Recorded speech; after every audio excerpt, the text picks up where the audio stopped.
here's the funny thing. Everybody is complaining about esports and the FGC and all this other nonsense.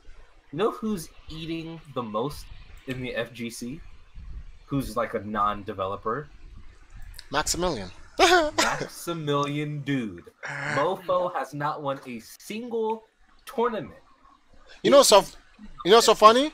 I've won a tournament in the FGC and I don't play fighting games. But he has not won a single tournament. Not one. But he is caking. Content creators! More than any player in the FGC.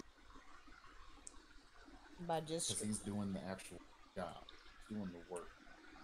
Thank and you, it baby. shows. It actually shows in quality. Every time you guys say Maximilian, I know you're gonna say followed up with dude, but I always want to say Maximilian Pegasus. You're stupid. He's been there for some years, and he's good at it now. It's like everybody else has to get on that level. That's crazy.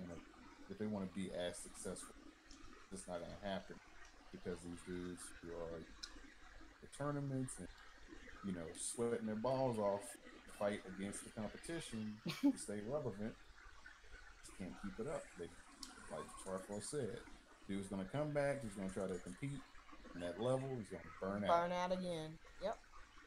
End of the story. I remember, and it was funny because I was sharing this with my husband. After I left the CGS scene, like when I was playing DOA, I got burnt out. And I was just like I'm not really having, I'm not having fun anymore. And it gets like that. It's just like, sometimes you just need to step back, get yourself together and figure out how you're going to come back and essentially reinvent yourself. Right. Just be a one-trick pony in the FGC and think you're gonna be another Maximilian. That's not gonna fucking happen. You have to do work. Jerry on Ginger Snaps, what up? Yep. But yeah, man, like look at Punk. Punk got dropped from Echo Fox, signed with some no-name team. What's the team he signed with? I don't even. That's crazy. I don't even know. I've never heard of these fools. Hold on, let me look. wow. Shit like that. Wow. At that point, they literally are better off signing with you, TriForce. Actually, Team first of all, if they sign this is the thing. Have never left. This is the issue with the former members who are it's just not working out for them. I'm gonna keep it a bit. Is it a pride thing? Do you don't want to be like, yeah, I was wrong for leaving? Of course, that's exactly what it is, and you have to understand it's also about the people that they have to It's about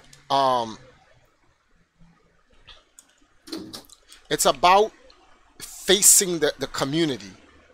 That is the big problem here is like they have to face their peers and they don't want to face their peers. They don't want to be laughed at or whatever. And one of the big things is what's in it for them. Okay, if they join EMP, what's in it for them? They don't understand things like the value proposition. They don't understand like the historical equity in the team. They don't understand. They don't care about it. First of all, they don't care about any of that. They just want to go to the next tournament. That's it. Get them to the next tournament.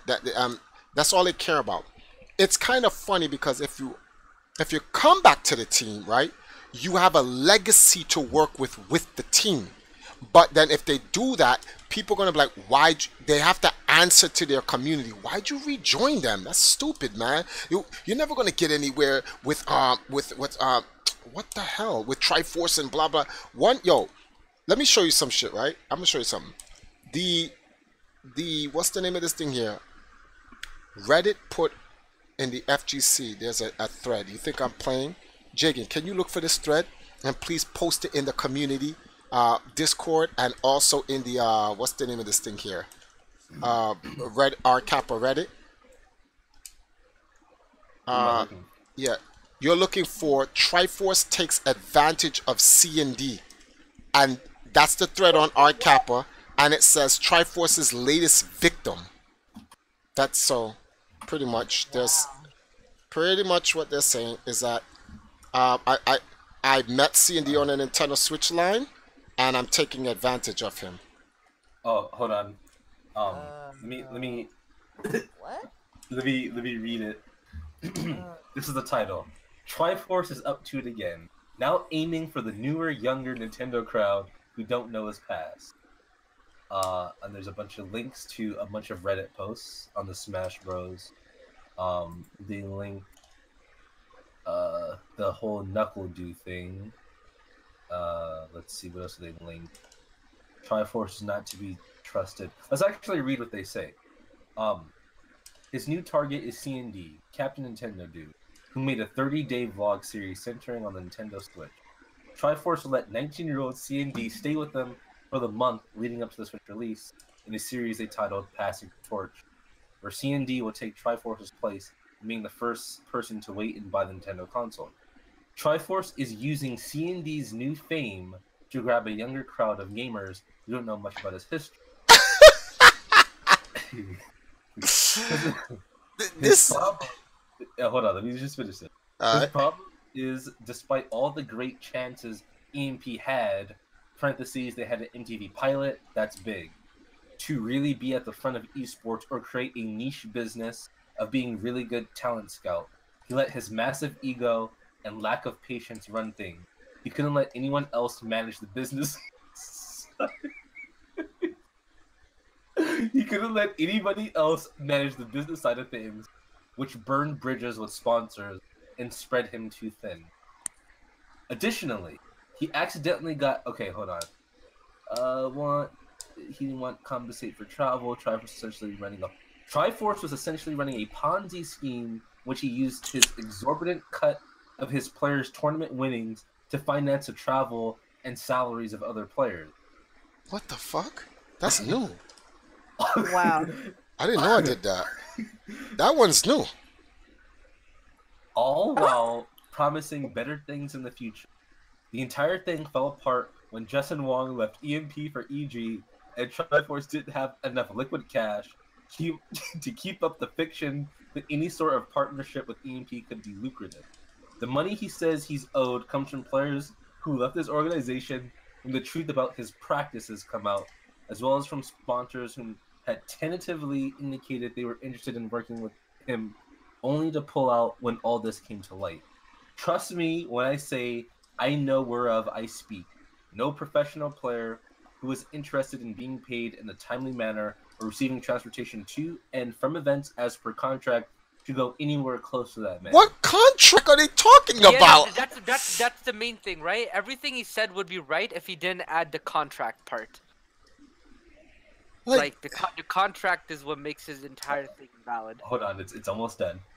TriForce owes a lot of players a lot of back pay, and has got caught up in quite a few controversies over his inability to pay up or come through. A man's word is only as good as his ability to deliver on it, and TriForce has demonstrated time and time again he's unable or unwilling to deliver on the most basic things that he's promised players. The guy is and always been trouble in the FGC and Smash, and that is a dangerous idea to let him back in any community-based gaming tournament, especially if he just ups and leaves the state once over. Please, what? What? Please, State? What? What? Oh god. What the hell?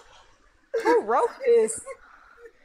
Oh Jesus. Yeah, I think some people are living in a fantasy land, Trevor. right all over This the shit place. is crazy. But you know what's so funny? You know what's so funny though? You kind of said it earlier. We've been around longer and outlasted a lot of so-called teams that tried to do what EMP started first. My man, yo, So- what is my man talking about? Hold on, I'm tight now, B. I'm running from states. What is this, repo man's after me? This is crazy. Apparently, you was part of Jay-Z and Beyonce's On the Run tour. It's what it sounds like. These guys be making shit up, B. Oh, that's funny. And you know what's the sad part? A lot of these, the younger generation and people that just believe anything that they hear from folks or what they read, they they honestly think that this shit is true. Earth flat, B. The earth, right? The earth is flat, B. Dude said I'm running from states. That's crazy. Oh, hold up The a hell? second. So there's this dude. I know who he is. He's in the FGC. TriForce. This video is too funny on Twitter. Hold on. This dude, Dios X, right? This dude is like, if this dude was a rapper and he released a album, it would go double ice. This dude is cold. Like, I've not seen this dude in a tournament in years, let alone winning. This dude says anyone looking to join up with TriForce should first watch the documentary King of Chinatown, as if that's a deterrent. I just find that funny. Right. Yes, I don't think the please, King of Chinatown like even has the credibility to be called a documentary. like, please watch the King of Chinatown. Yeah, go buy it, watch it. Yeah, because Because I get 33% cut of that, so thank you. Exactly. People don't know that, which is funny. I'm just like, y'all some mother. Try for listen. Huh? Okay, No. oh damn. Okay. By hold all on. means, yes, watch the King of Chinatown. Please. Listen to this. This is crazy. So this is posted a year or so ago. This is 2017. Okay. Some dude says, to be fair, he's okay, I gotta do this without laughing. He seems he's been moving in a positive direction in this year. He even posted that video expressing his dismay at accepting money, which I admit could be fake. However, rumors spread very quickly around the group. Check Edica's stream. I wouldn't be surprised if C&D and company were aware of TriForce's past. They still talk positively of him, though. Should also note that he donated to the Princeton scamming incident while being aware of the scam that guy was. What would that imply of his trail of thoughts? So at the moment, I'd give the benefit of the doubt that TriForce has changed and would potentially rectify his wrongs in the past. We should wait and see. I thought I was going to go somewhere else. Could have read that. What? I don't know. I really don't. Yes, Empress is sleeping right now. You know what's so funny? Instead of them reading shit off the internet, why don't they just ask the players that are currently with the team? No, they don't. And players Because players that used to be with the team that left. they're definitely not going to do that. That's what I'm just like, their logic is so fucking FGC, and they wonder why. Anyway, I'm not even gonna go there. They're not gonna ask any. They're not gonna ask any of the people that's in EMP. What they have to do, they have to look for disgruntled members in EMP who leave, and then find out why they left, and then if they and try to go with anything negative that they say. That just makes sense, because then they have a story. If you go with somebody who's in the organization, they're going to just say something positive, and the ideal is to get them to say something negative. All right. So they're never going to ask anybody in there. They're never going to. But that's what a logical, functioning human being would do. But we don't live in that world. If you want to get the correct information, and people that so-called want to know the truth, you got to take the good in with the bad. You know. Granted, I've been around since the first dynasty, so a lot of things I can personally speak on of certain members who left on a positive term, and as well as those disgruntled members that you speak of, which the ones that was more disgruntled were pretty much, you know, just out for themselves anyway. You know, either that or they felt like they weren't getting enough attention or, you know, something juvenile and stupid. And I'm just like, really? You expect to get sponsored and get marketed a certain way and you don't do any work for the business? But it's funny because then it's like when they get a better opportunity, let's just use Echo Fox for example, okay? So, you know, say that these disgruntled people leave EMP, right? Um, just hypothetically speaking. Like, you know, they get opportunity from Echo Fox or whatever new team that they choose to be a part of. And it's like the simplest shit that we were trying to get them to do They in do EMP, they do they for do like for other teams. without ever questioning. It's on some yes, master. Yes, I got you, master. But then you know people's argument would be, well, they're getting Oh paid. god. Holy dog shit. Oh my god. Alright, It just, TriForce. What? amazes me. I'm watching League World Championships right now. Hmm. Korea's #1 seed is about to get eliminated by China's 3rd seed in quarterfinals.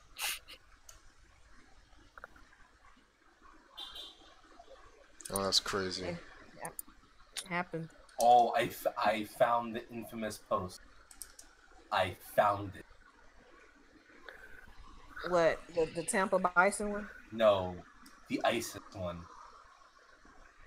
Oh yeah, that's shit was. You gotta post these links in the chat so people can go and will. investigate. Hold on. Oh, why isn't it loading up? Oh, come on, B. No, hold up. I got it. Ooh, No, we excuse must me. use Wayback Machine, boy. Why did I do that? But yeah, but it's. Mm. Oh, the servers conveniently go down when I find it. Okay. Oh, and Oh to finish that thought that I had, because it was something else I was gonna say. But in addition to that, it's just like, and then a lot of these guys that do get put on to a even better opportunity, you know, they go into that team with the same mindset and concept when they left EMP, right? And then they wonder why they get dropped. And like, well, you're not doing anything for the brand. You're not helping them market. You're not selling whatever it is. You know, whatever it is, you're not living up to your contract. And if you don't do it, they will drop you. Or if you're not making them enough money.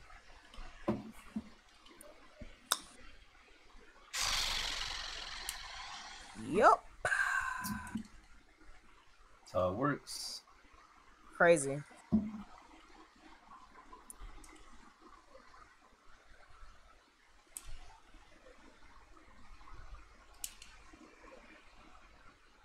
The grass ain't always greener on the other side. So then I it think Chris is. Brown. I think that's what Chris Brown said. Yeah, exactly, Jerry. That's how sick these people are. What happened? Jerry saw the ISIS EMP thing, where they basically just trashed Nelson. TriForce, did you end up clicking on the Persia tweet I sent? No, I didn't even see it. DM me, please. It's in community hall. Yes, right but above Jagan's post. Do you not see me playing? Oh my god, holy fuck.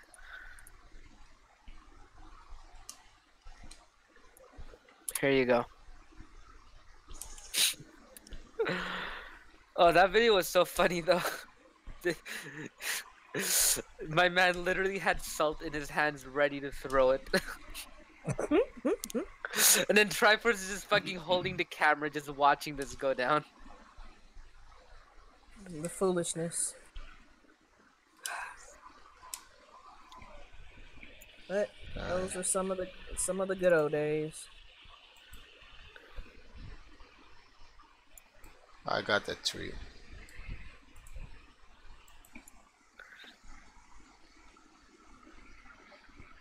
Let me see. So I gotta put that tweet in. Let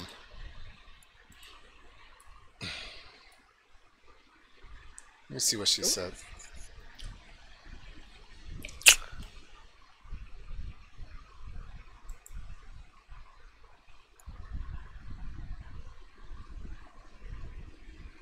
Oh, this Derpy Bird. Oh, this is the one that shoots fire. I thought this was the one that shot poison.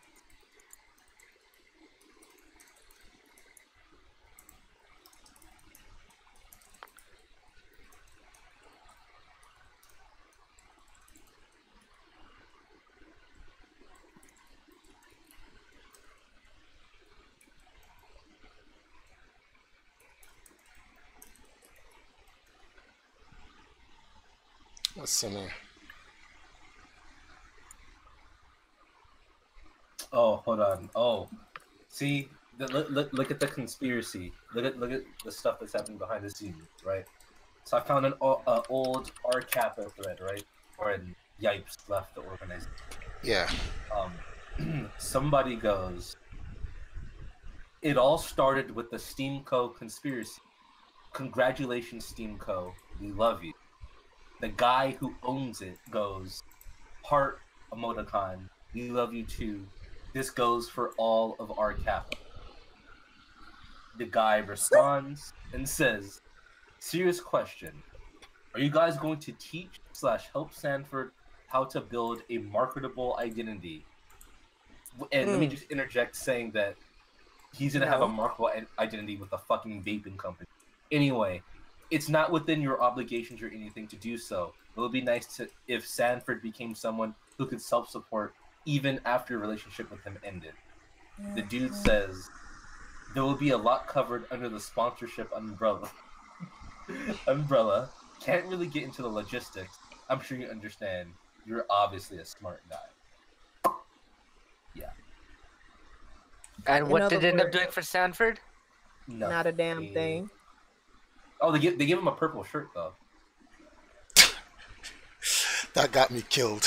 I mean, like, it made sense. It made more sense for Yipes because Yipes vape, but Well, Sanford Yipes is doesn't. doing his own thing now, right? Sanford was literally like, okay, I'm out of EMP, No, now what do I do? I'm saying out of Where do all I go, the, guys?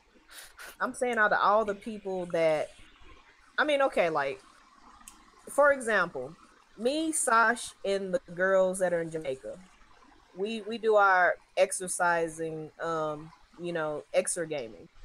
It makes sense for TriForce to market us towards, athletic brands, Puma, Nike, Arm On, whatever. Robin, you know I'm trying to talk to the all the companies that Pepsi and whatever own over here. Oh Fuck yeah, that. oh yeah. Best believe that. You know what I'm saying?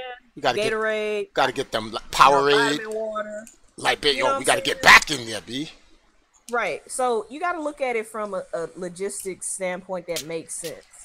You don't want to put players. You don't.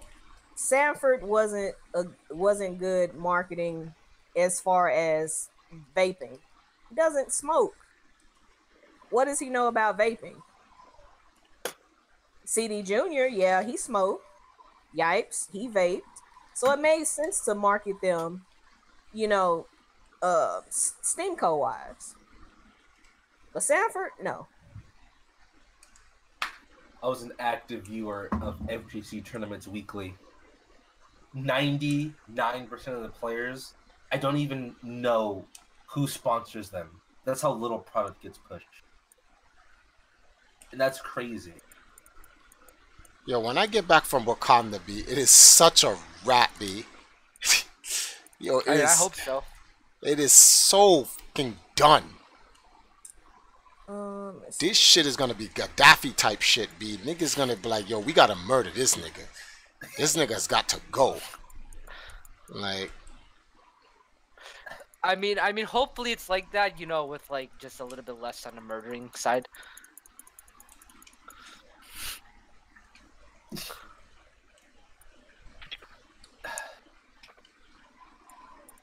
come here. Holy shit! Just shot. Okay, so, alright, I'm gonna have to censor this next post. Okay. So, our Kappa got a hold of the Etiquette stream. Oh, boy. the evisceration stream. Oh, Lord. Yeah, the title. This is the title. What? TriForce, a known scammer exposing a novice scammer right now, self-exposing himself in the process. And then this dude named Kappa Science goes, funny all this Jared Fogle talk, yet TriForce was messing with a Jared Fogle black chick during his early SF4 days. What? Yeah, I censored that so YouTube didn't pick it up. Then someone responds, he's calling this Nick guy out on all the things he himself is guilty of doing. It's the most ironic pot kettle black example I've ever heard. So I took it in the butt for a video game system? Apparently. Apparently so. What? Apparently so. The heck? Yeah, shit, this is nuts, B.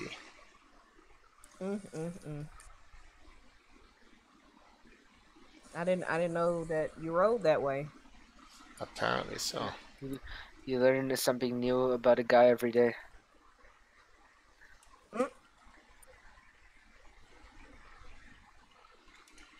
Come on, guys, get pile drivered. Oh wow, my man pile drivered me. All right, big man. Pile drive, damn. Wait, what are you playing right now? I'm playing Final Fight. Oh, okay. Hmm. What happened to getting a certain game on the eShop? I don't think people wanna. Oh well. Okay, so help me out. Help me promote this, Sahil. Whoa! Everybody, cut it out. What do you mean help you promote this? You said yourself you wanted to get the game. I said I'll pay for half of it. Just get half in donations from the stream. Okay, everybody. Sahil wants to get this game. I don't know what the name of this game is. Dead Cells. Dead Cells, right? So if you guys can help me get this game, how much is the game? Check. You're on your Switch. I asked you to check because it's either 20 or 25. I don't remember. Oh, give me a second. I'm fighting Relento. Don't forget tax. Oh just my change god! Just change your region to some region that doesn't have tax. Fuck. Give me easy tax evasion. The hell? It's effort, Sahil. Effort. Come here, bitch. I'm gonna grab you one time, B. One time. Oh, that spider's back in this damn game. Dead Cells cost $25. $25? Oh. No, because I was looking down playing Monster Hunter on my Switch. Oh, I hate that. Come on, stop playing, B. Get over here, Relento.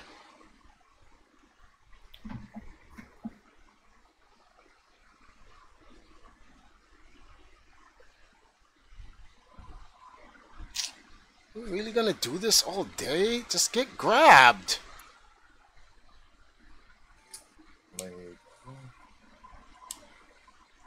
Oh, so those of you that I don't have as Got a a pile Facebook- driver him once.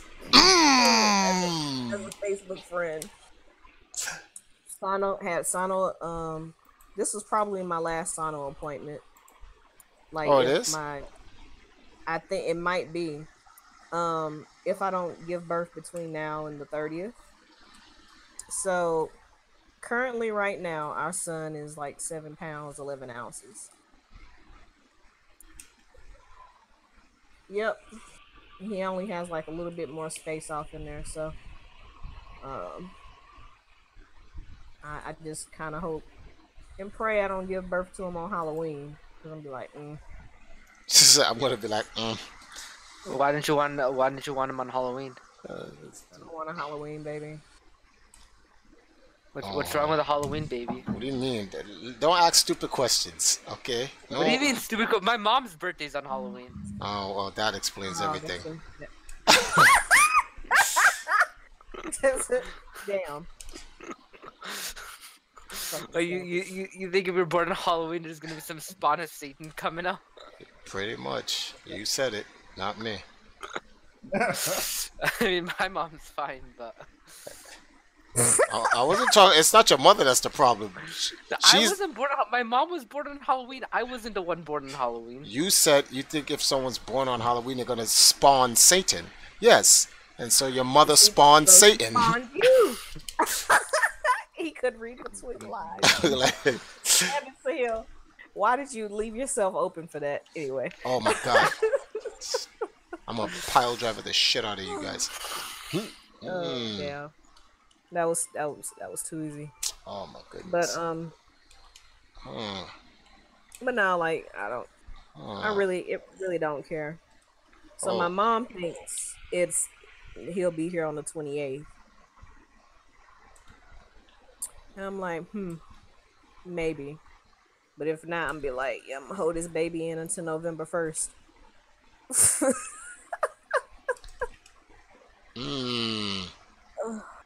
Telephone. Like, is it midnight yet? All right. Wow. Phone check. Yeah. But, if for some strange odd reason, if I don't deliver on the due date, then I'll have one more appointment next week to go to. Because, like, the doc was pretty much like, well, if I don't see you between now and come next Friday, he's like, congratulations and good luck.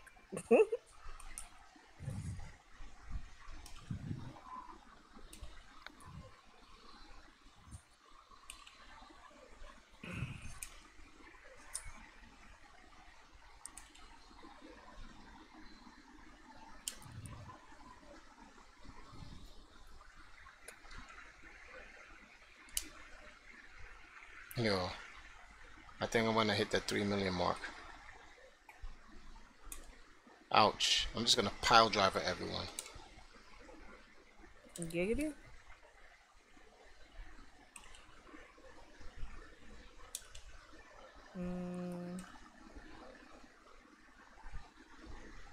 Let's see, Jagan, you still here or did you disappear? No, I'm here. Yep. I need you to hurry up and get that merch up so I can buy a baby onesie. Oh, With one of your favorite sayings on it. we'll see. I plan to get 20,000 subscribers when Smash comes out. So that's what I'm waiting for. He's gonna put out like 5 Smash videos. They're gonna hit like a fraction of his goal, and then he's just gonna give up.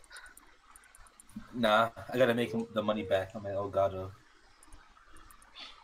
And since Nintendo takes all the money, it's gonna be through streams and donations. Oh, I'll be fine. Because when the game comes out, that's when this quarter. Just become a Nintendo certified partner, and you can make money off of it. I don't know if I want to do all that. Nintendo being in my pockets.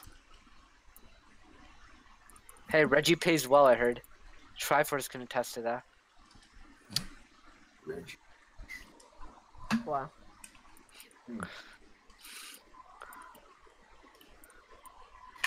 I'm just happy that there's an Empire Arcadia Reddit account, and he's pretending to be TriForce. This is one of the most hilarious things. Wow. Who's trying to pretend to be me? It's just The some fake random Empire dude. Arcadia Reddit account, you know. Yeah, it's Oh, yeah. You got an impersonator. these guys are getting snatched up in Final Fight right now. That's crazy. Oh.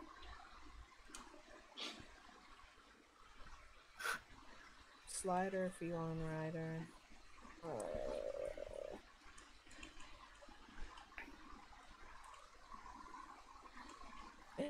But I don't have Shadow Altar? Let me see. Can I go make a hammer? Probably not.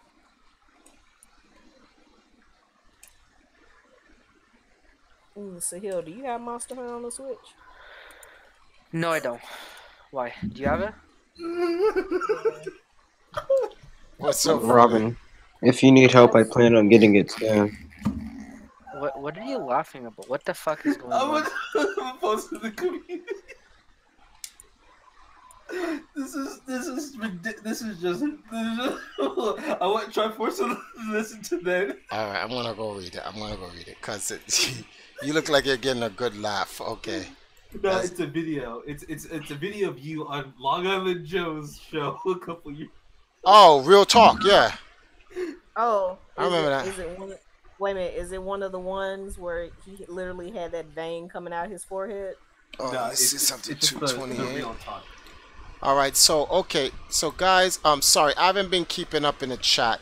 Sean's saying that there is no Sean's trying. Sean, try leaving the stream. Okay, there's a problem with Streamlabs. I don't know what's going on. What's this guy's name? Zuru tried to donate earlier. No donations came in. Sean's trying to donate now. They're saying there's no donations. Jagan, do you have $1? Can you do a test stream donation on Streamlabs? I tried to. You tried to earlier. Before the whole Jared situation came up, but my donation didn't go through. So I took that as a sign. What happened? It just didn't. It didn't. Let me sign into Streamlabs. Oh my god! I'm dead, Jake. Why does TriForce sound so muffled there? It didn't even sound like him. It didn't even sound like him. I thought it was somebody else talking. But then I thought it was somebody else talking. And then when he started talking about this is about business, this is about money, this is about power, I was like, okay, yeah, that's TriForce. Ouch. And everybody's just fucking like, TriForce, what the fuck are you saying? You're a pro-cast man in Jamaica. All right, I don't understand. Why is this not working? I logged into Streamlabs. Is there a reason why Streamlabs is not working? How do you get it to work if it's broken? They're probably just having issues with the service. Real talk. Oh man, that sucks. So I suffer for that. If you guys are was this when you, TriForce, was that clip from when you were on the On Blast show like a week or two ago, or like months ago? Years ago. It's got nothing. Oh yeah, this is years ago. 2013, before we lost the house. When I Oh my fucking god! What the hell? That's when the FGC as a total was less entertaining. God. Alright, anyone who's trying I need to leave. I need to watch this. I'm sorry. Anyone who's trying to donate to me, if Streamlabs is not working, I put in a direct link in the chat. And what I'll do is I'll keep my Gmail open. You can leave a note in the donation, and I'll read your donation regardless off of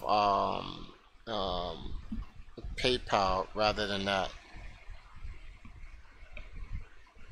Alright. Why is Streamlabs acting like that, man? I hope this is something that can get fixed. You might have to because I know I had to do this a couple of times. What's up? You might have to log out of it and log back into it. I wasn't even logged into it at all. I just logged into Streamlabs now. Oh, you're talking to the people who want to donate? No, I was talking to you. Like it's not popping up on the screen. Oh, is it? No, they can't donate at all. Yeah, they're trying to donate, but it's not allowing them to donate.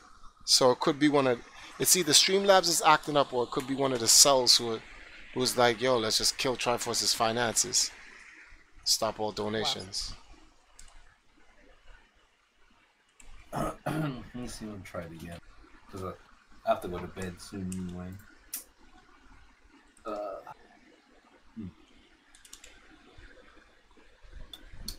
Come here.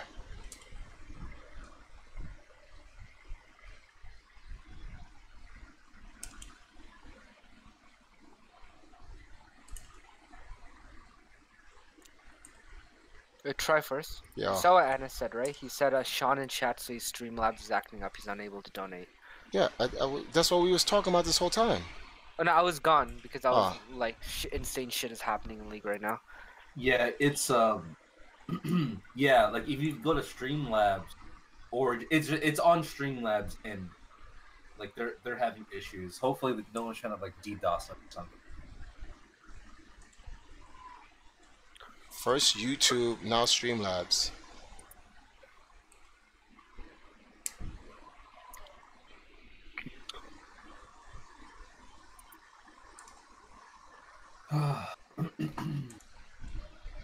Really?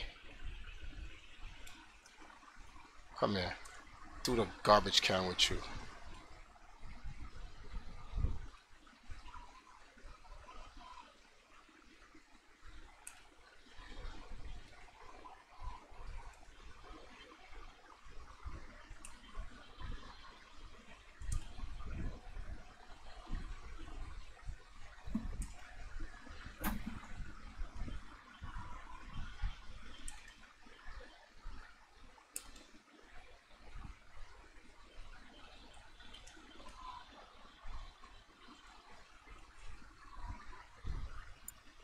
What?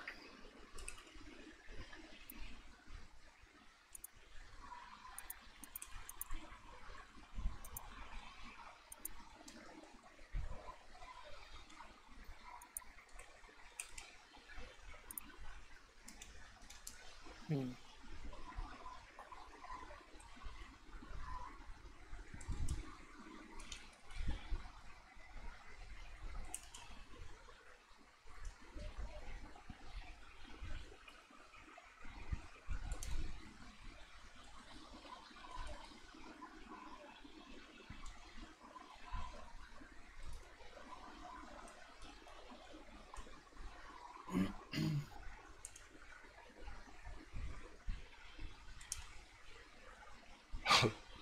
These pile drivers be.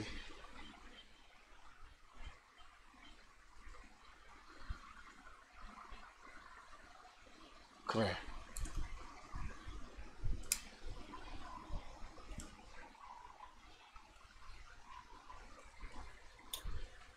All right, y'all. I'll keep you guys later. All right.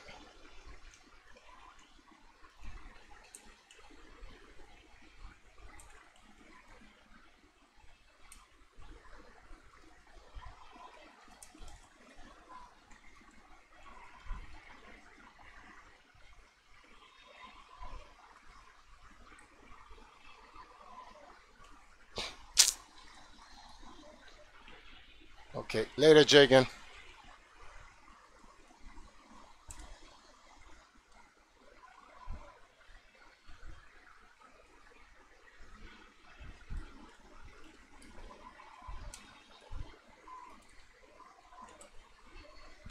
Come on. Me pile driver you.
This guy's getting destroyed.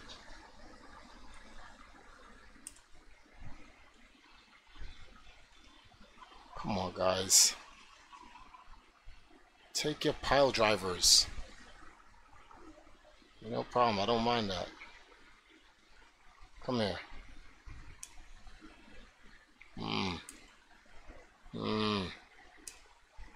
Everybody get pile driver.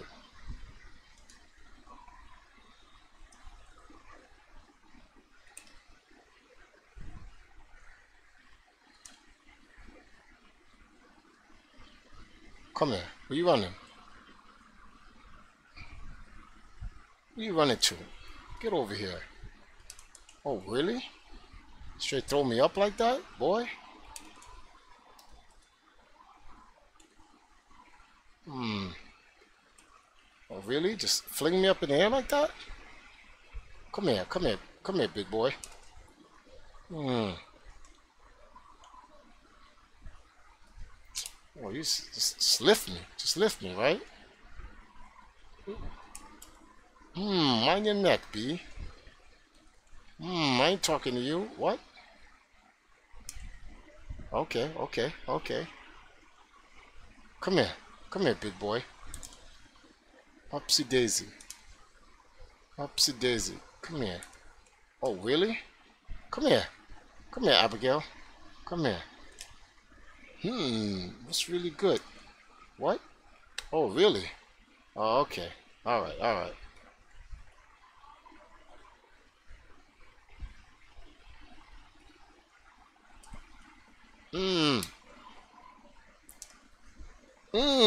Stupid.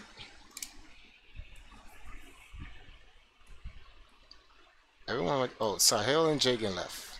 Okay.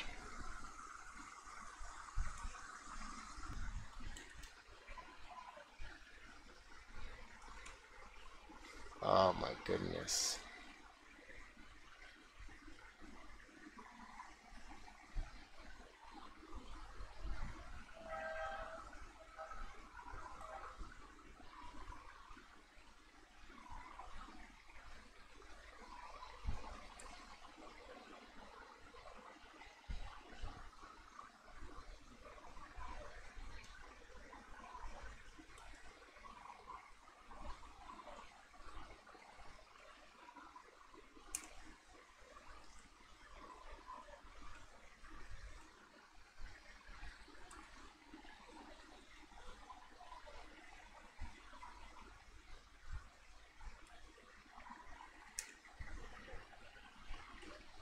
I'll take that. I'll take that.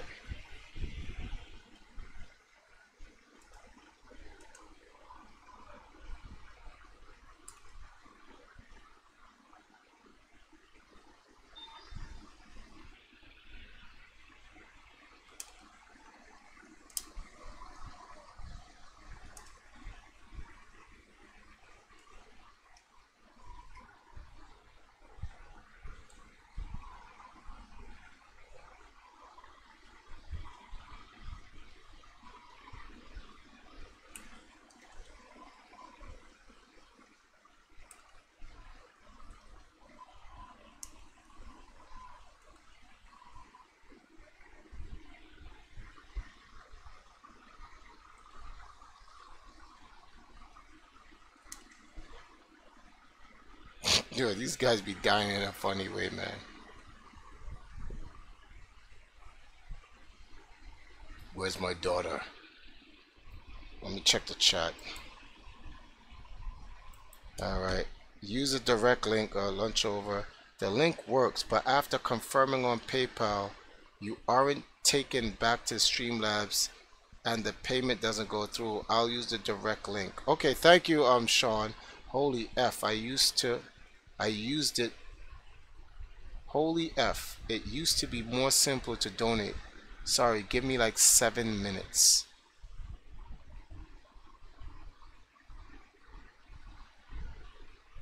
Alright, okay, you sent the donation. Let me go read it. I have to read it directly from email then. 1 second. Alright. So Christina Borgia sent $25. And she says, actually, it's kind of cool to read it this way. Let me show you guys. So web commercial TriForce. Hey guys, how's everyone doing? I'm good, by the way. Just got back from work. Thank you, Christina. Is it? It's not Christian. It's Christina, right? No, it's not Christina. What the hell are you see? It's Christian. I'm an idiot. Christian Borgia. I'm always getting your name wrong. I do not know why. I think I'm actually dyslexic. Have you, you have a daughter, TriForce? Nope. Hold on. Chris.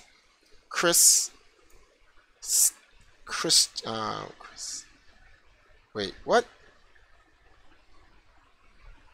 Christian. Yes, thank you. Okay, sorry, Anna. I'm an idiot. No, I don't have a daughter, but I'd love to have a daughter. I'll tell you that much.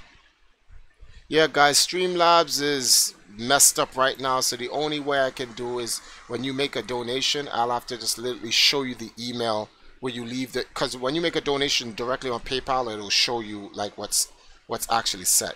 What I'll do is I'll at the end of the stream, I'll add everything donated and add it to the stream so that you guys can see the reflected numbers. Christian. All right. Christian. TN. Christian. Not Christian. Christian. Okay. There we go. I can work with that. All right.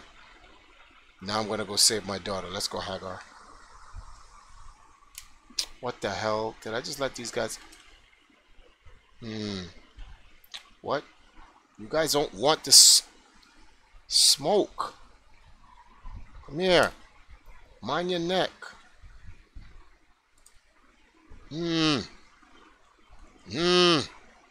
Oh. There's a fly that went in my eye. I have infinite continues. What are you guys talking about, B? What? Come here. Does it make a difference? I'm gonna save my daughter. There's nothing you guys can do to stop it.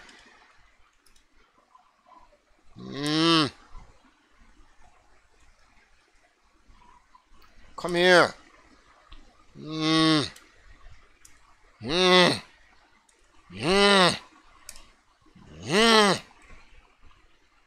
Come here.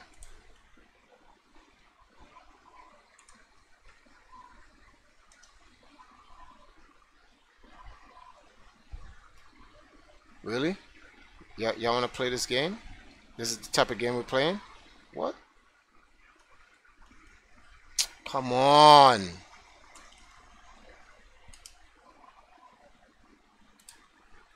Oh my God, come here! Annoying. They want that smoke, right? Apparently.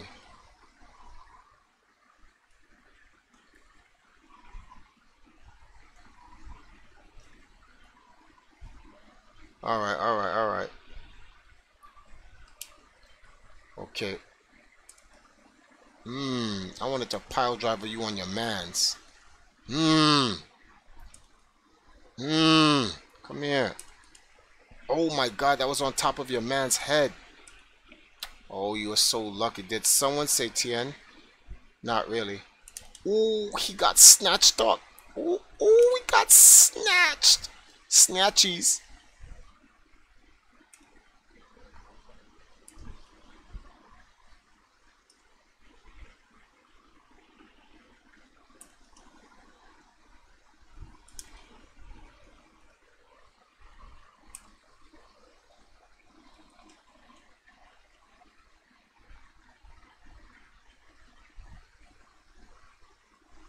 These guys are getting lifted. Come here. Oh, that's one down. Oh, you're so lucky your man saved you. Your man saved you. Oh, but you died anyway. Come here. Oh.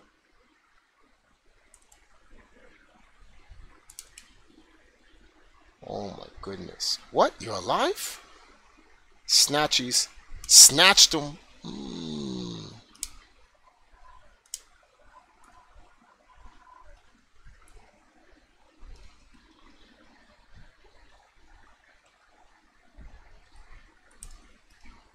Oh my God, you guys are...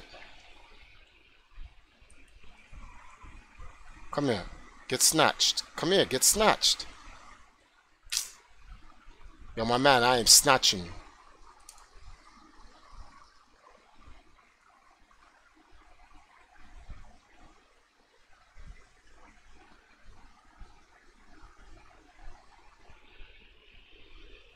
Oh, okay.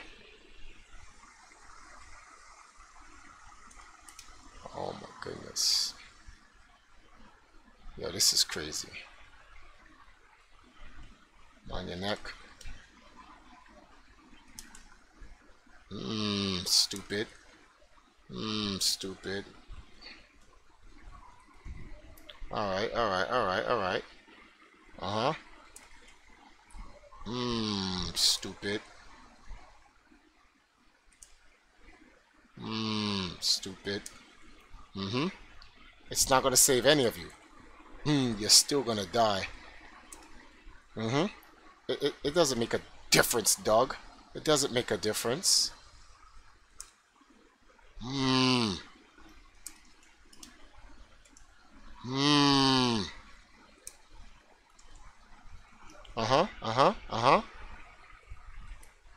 You're not listening. None of you are listening. You're not listening. You're gonna die no matter what. I'm gonna pile drive all of you people. Oh, okay. Oh, we got 3. Yep. Come play along. Let's sing a song. I said let's play along. Let's sing a song. Oh my God, what?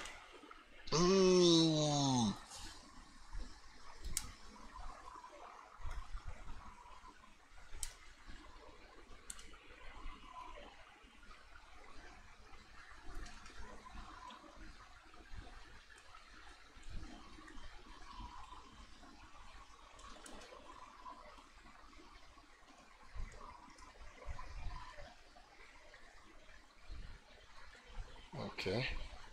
Let's move forward here. Stupid. Uh-huh.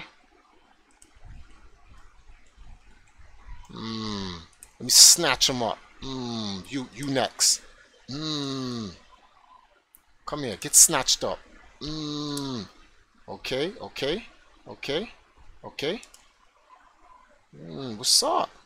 What's up, big man? Talk to me. Okay, okay, okay, okay.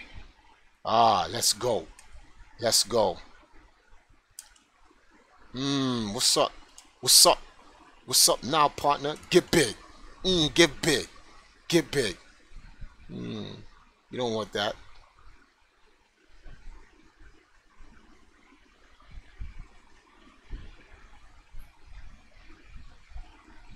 Oh, yeah, right? Uh-huh.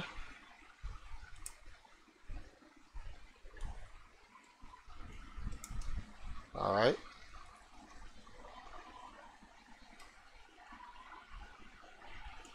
Oh, man. Brain damaging these fools for real, B. Brain damage, B. Oh, okay. Oh, come here, come here. Tombstone. Oh, my goodness. Let's go, stupid.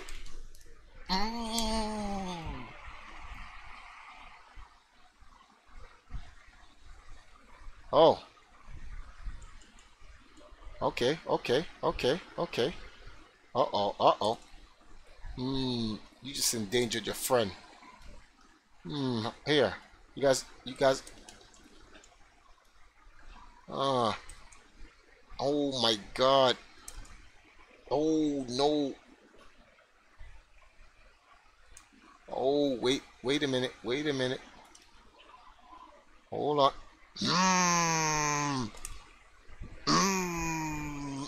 Here, hold that, stupid.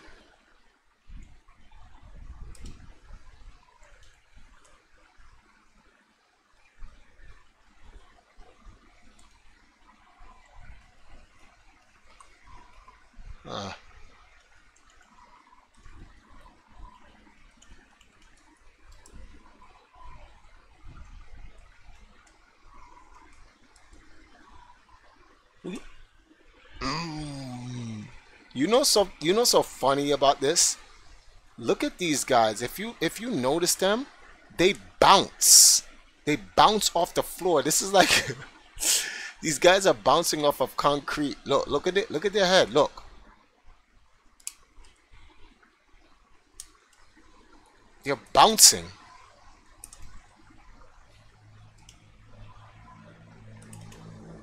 Oh my god. Oh my god.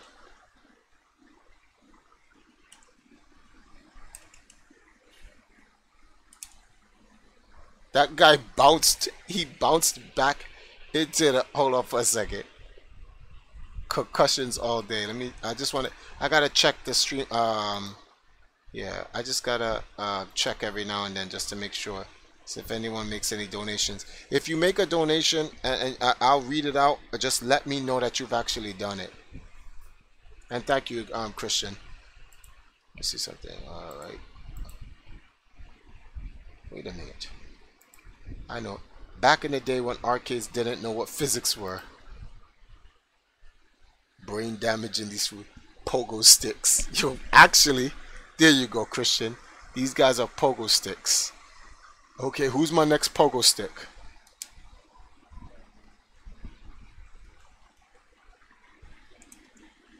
Oh my goodness, these guys are getting torched. What?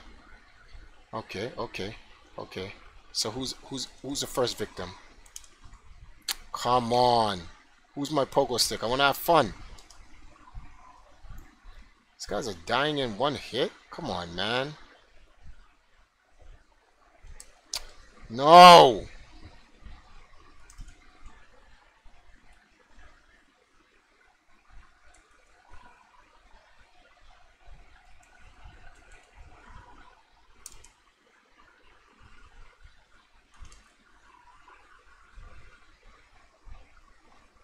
Really?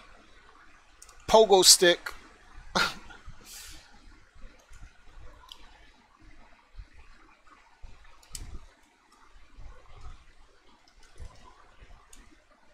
Okay. Okay.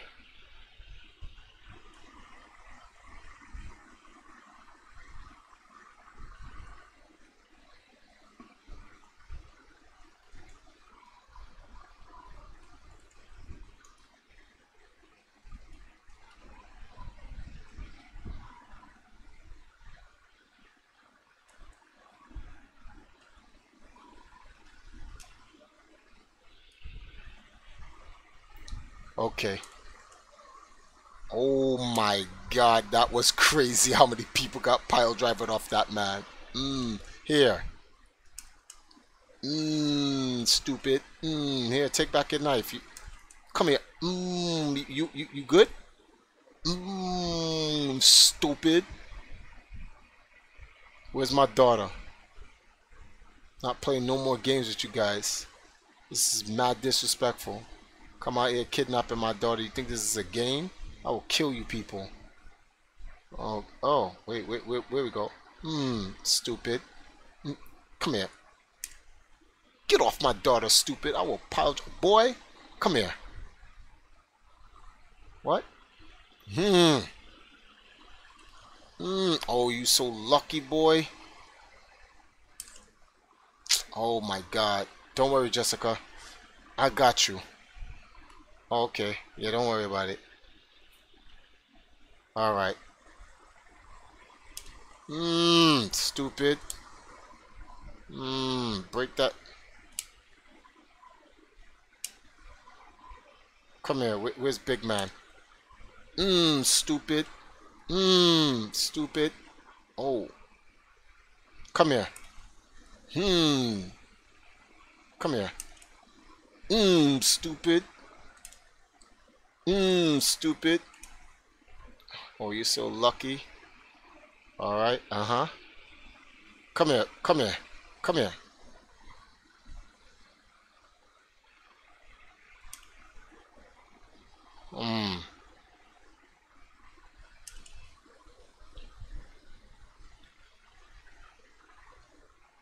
No problem, no problem, no problem, no problem.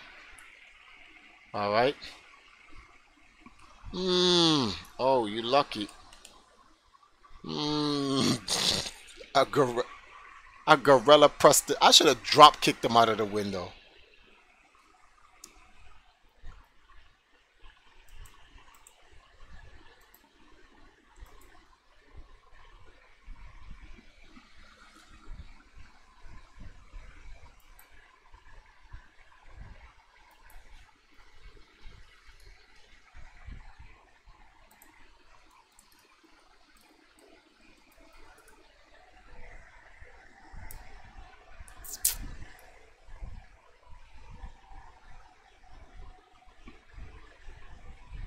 I love you, Father. Thank you for pile driving these guys out of the window. You're my daughter. It's the only way to avenge you for them disrespecting you. I will keep pile driving as many people as possible. Oh, okay. Sean donated $10. Thank you, Sean. I appreciate it. But why can't I see your donation? Oh, it will probably show up in this. Ah, there it is. Okay, so we got a donation from Sean, guys. Let's read it. Cody, what?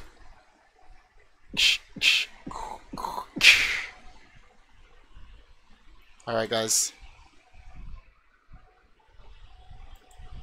Sean says, TriForce, I have just one question. Have you compact with the devil? This was supposed to make the total 666. Damn. Darn, got away this time. Oh, even if you had donated it, I think because of Christian's donation, it would have gotten it over anyway. So, yay. I do not consort with devils. I got second place. What's that boy?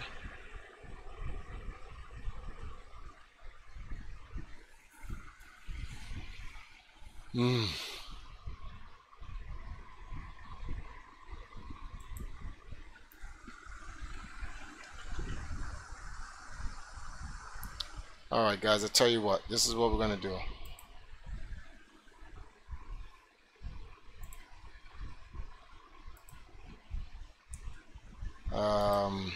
It's been a while. I haven't seen what's been going on in the world right now. So let's take a look.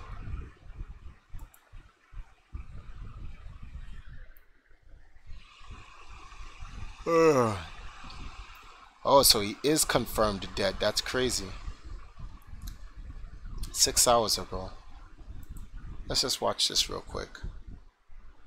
Confirming out for the first time that dissident journalist Jamal Khashoggi was in fact killed inside the kingdom's consulate in Istanbul. In a statement, a Saudi public prosecutor added that Khashoggi was killed after fighting with people who met him in the consulate. It announced that a top military official, Ahmed al-Asiri, and royal court advisor Saud al-Qahtani don't worry about it, Christopher, sacked from their positions. According to the statement, investigations are still underway and 18 Saudi nationals have so far been arrested. Saudi media reported that King Salman ordered the formation of a committee headed by the Crown Prince to restructure the country's intelligence agency. Meanwhile, the U.S. president says he might consider sanctions against Riyadh over Khashoggi's case.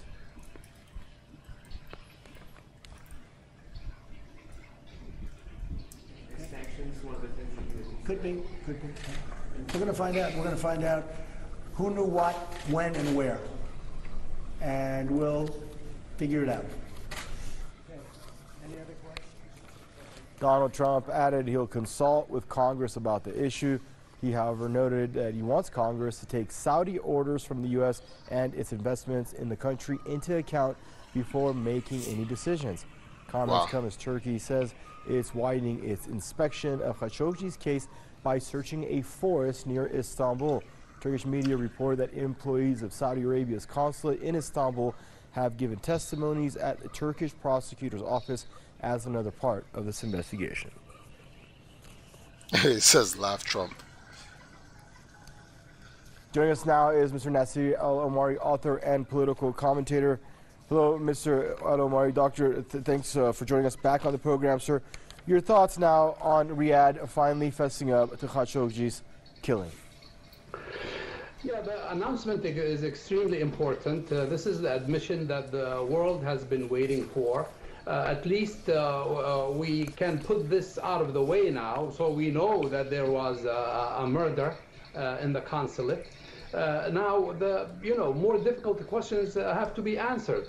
The Saudi account is that he got into some kind of a skirmish or a fight with 15 or 18 people. This is like a 60-year-old man having like a skirmish or a fight with 18 security, well-trained security guards, and somehow he was killed, probably by accident. This is like the Saudi account, and this is really intended for the internal consumption in Saudi Arabia. Whoever put it together understands that the world will not take it seriously. They just want to put this out of the way inside Saudi Arabia. They want to come up with an account so that they can, after that, say, well, it was, the Crown Prince did nothing wrong. The problem is this will not be accepted by the international community. Already, the Congress has rejected all of this silly account.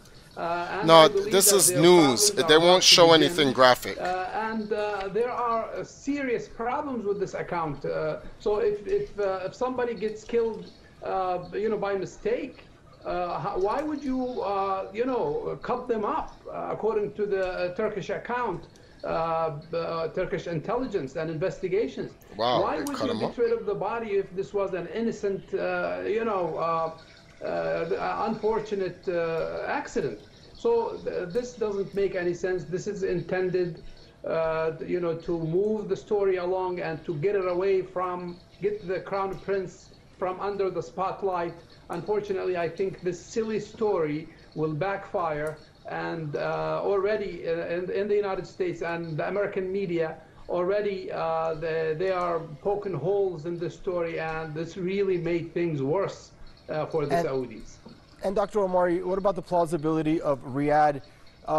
It's somehow implying that the top elites in the royal court were not connected to this. As you can see, they're firing. 17 or 18 people have been sacked. A couple people, top officials, one of intelligence, one of the military, getting sacked, trying to somehow imply that maybe perhaps they took this into their own hands. This was an independent operation, not connected with the family, and now a new commission to restructure.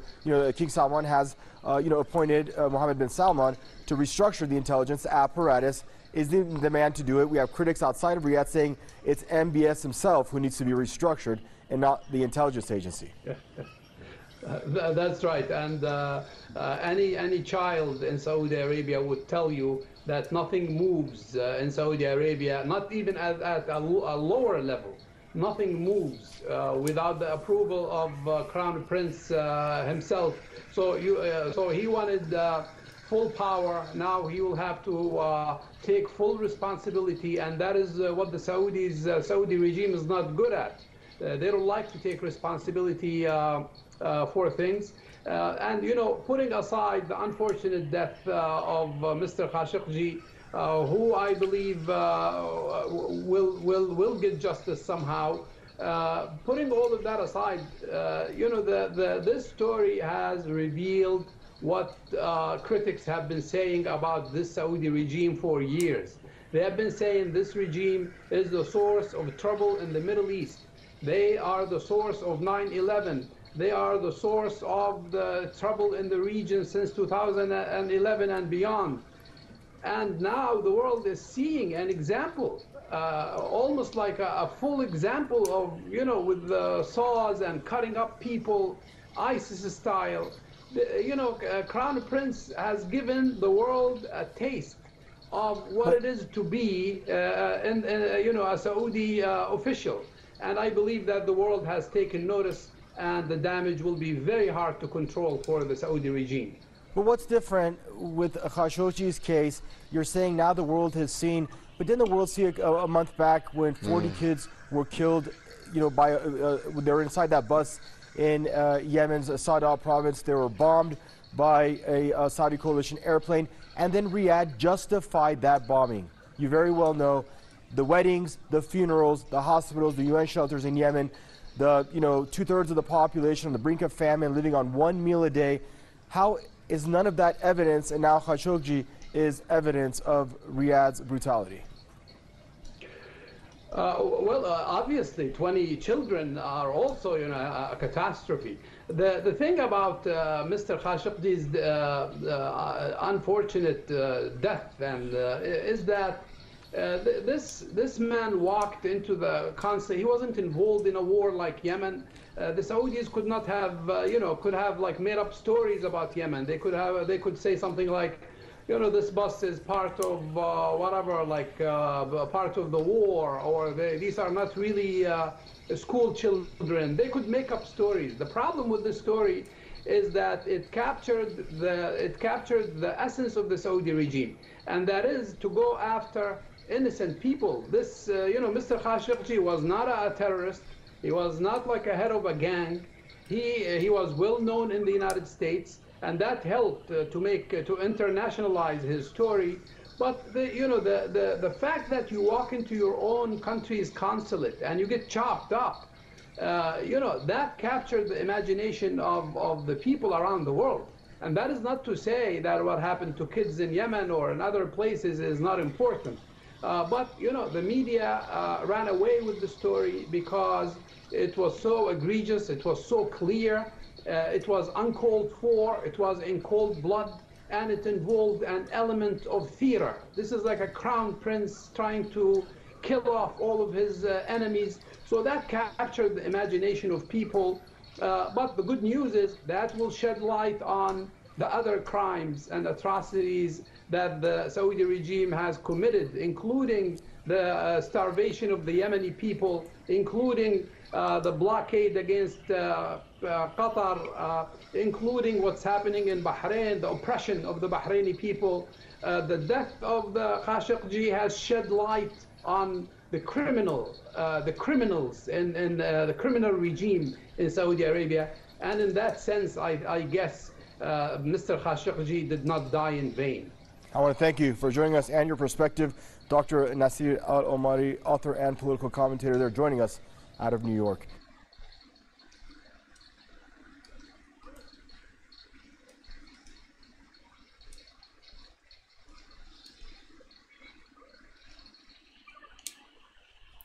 Oh wow, King Piccolo sounds like Saudi issues, not a U.S. one. It's only a U.S. one because the U.S. is allies with them, and there's a $300 billion deal tied to the U.S. and the Saudis. So this is a real issue here because Saudi Arabia wants to buy 300 million or 30 billion, I don't know what the price is, but they want to buy some weapons from America, and that's a lot of money. And for them to do something like this, along with the other accusations of international war crimes, it makes it kind of bad for the U.S. to kind of do business with these people who are actually... Moving on now, Mexican riot police have clashed with Honduran migrants after they broke a fence and pushed their way through the migration checkpoint at the Guatemala-Mexico border.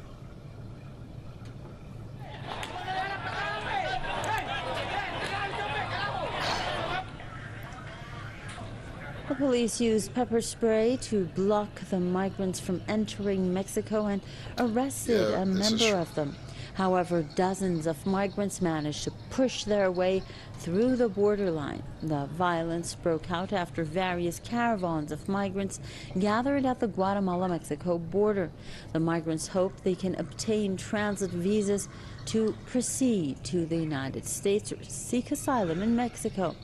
This is while the United Nations has called on the U.S. to take into account its human rights commitments. Security concerns should not overshadow the human rights commitments that the U.S., as any other government, has according to international law, meaning that they have to take seriously the requests for asylum that some of them may have, or that humanitarian actions should be taken into account, including the fact that many of these people may be escaping from serious risks to their lives. The comments by the UN rapporteur comes as the U.S. President Donald Trump says a big percentage of the migrants are criminals who want to enter the U.S. He has called on Mexico to continue its efforts to block the migrants from reaching the U.S. border. Trump has also threatened to station the U.S. migrants along the U.S. military along its southern border. This is while the Guatemalan and Honduran presidents are set to meet on Saturday to discuss a strategy to return the migrants. Honduran President Juan Orlando Hernandez, however, has pledged to provide transport for those migrants who wish to return home. Political commentator Keith Preston believes that the influx of migrants is the ramification of U.S. foreign policy towards Central American countries. Because children, There has been a significant increase in migration from Mexico in the last few decades, and there have been a number of reasons for that. One of them has to do with the fact that the Central American nations were virtually destroyed in wars carried out as a part of American foreign policy during the 1980s in places like Honduras, in places like Nicaragua, Guatemala, and El Salvador. And that's one of the things that has generated the large waves of migration that we see from Central America to the United States because of the conditions that those countries are in economically, because they're crime-ridden, and because of the level of political instability that exists there, to which American foreign policy has been one of the primary contributors. We also have to consider the fact that the United States actually tried to engineer a coup in Honduras back in 2009 and created a lot of the instability we see in that particular country that is still going on today as part of the ramifications of that coup attempt. And we also see that many of the migrants that are currently coming towards the United States are from that particular nation, from Honduras. Now reactions are pouring in the following of the Saudi Arabian confirmation of Khashoggi's death, with the United Nations Secretary General Antonio Guterres saying that he is deeply troubled. Amnesty International has called for a new independent, fair and transparent probe into the case. The White House also said that it is saddened by the confirmation of Khashoggi's death. President Donald Trump, however, reiterated that he will not cancel huge arms deals with Saudi Arabia as a punishment over the journalist's case. I would prefer, if there is going to be some form of sanction or what we may determine to do, if anything, because this was a lot of people they're talking about, and people pretty high up. But I would prefer that we don't use as retribution canceling $110 billion worth of work, which means 600,000 jobs. No, it sounds easy and it sounds good. Trump added that the Saudi explanation of Khashoggi's death is credible. Meanwhile, Republican U.S. Senator Lindsey Graham said he is skeptical of the Saudi narrative for the journalist's death. Bob Menendez, the top Democrat on the Senate Foreign Relations Committee, said Washington should pursue sanctions against Saudis involved in Khashoggi's death. Democratic U.S. Senator Richard Blumenthal also said that the Saudi explanation absolutely defies credibility. Democratic Senator Chris Van Hollen also called the Saudi statement a cover-up.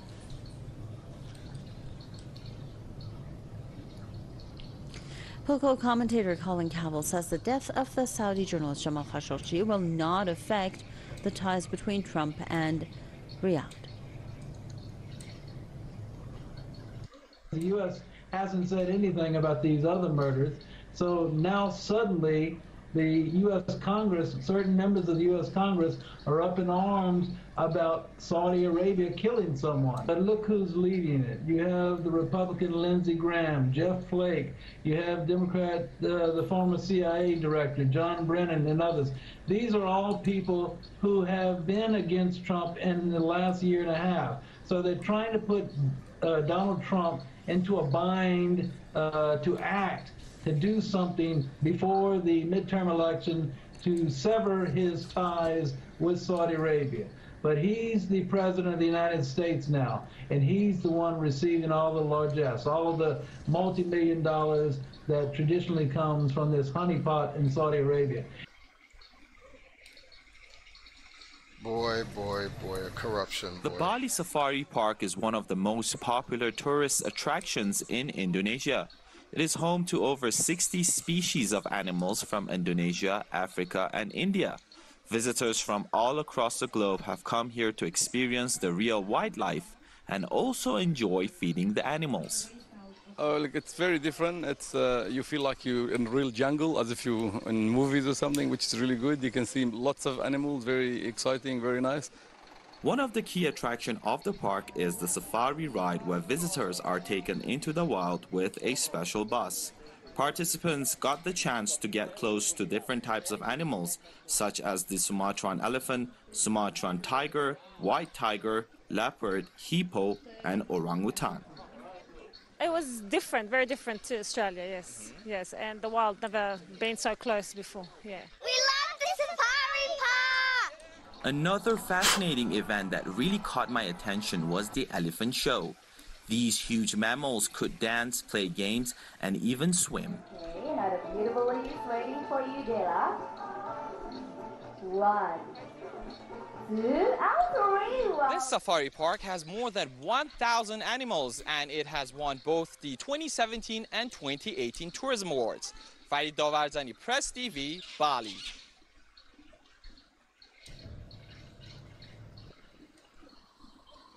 The US Treasury Department says India could be crossed off its foreign currency monitoring list, citing certain measures taken by New Delhi to address some of Washington's major concerns.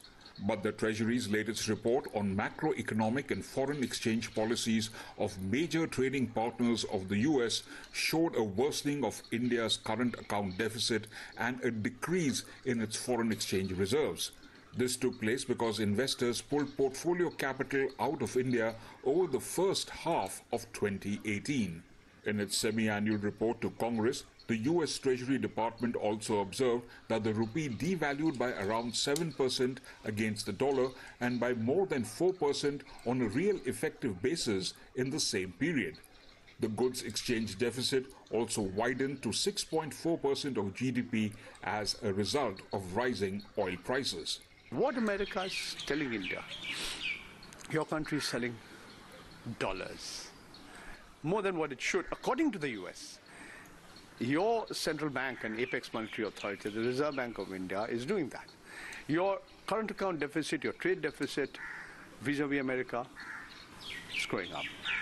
You're importing more, you're exporting less. India's modern account deficit grew in the 4 quarters through June 2018 to 1.9% of GDP, following years of narrowing from a peak position in 2012. For all you know, India may very well have to continue with the policies. Why? Because there's a lot of pressure on the Indian rupee, and one of the reasons is the high international prices of crude oil. And these prices could very well remain high or even go up once the American embargo on Iran kicks in early November. But the US, in its latest report, leave only one criterion for India to be considered as a currency manipulator, that is, its bilateral trade position with the US. While various reports project a positive look for the economy, the situation on the ground still looks gloomy. Sanjay Sethi, Press TV, New Delhi. U.S. has imposed new sanctions on Iran, which it claims has ties to what it calls Iran's paramilitary group in reference to Islamic Revolution Guards Corps. U.S. claims these entities in one way or another fund terrorism and malign activities. Iran, though, has completely refuted these allegations. Ironically, these sanctions come at a time when Saudi Arabia may be guilty of ordering a gruesome assassination, yet the U.S. appears to be whitewashing the Saudis' crime.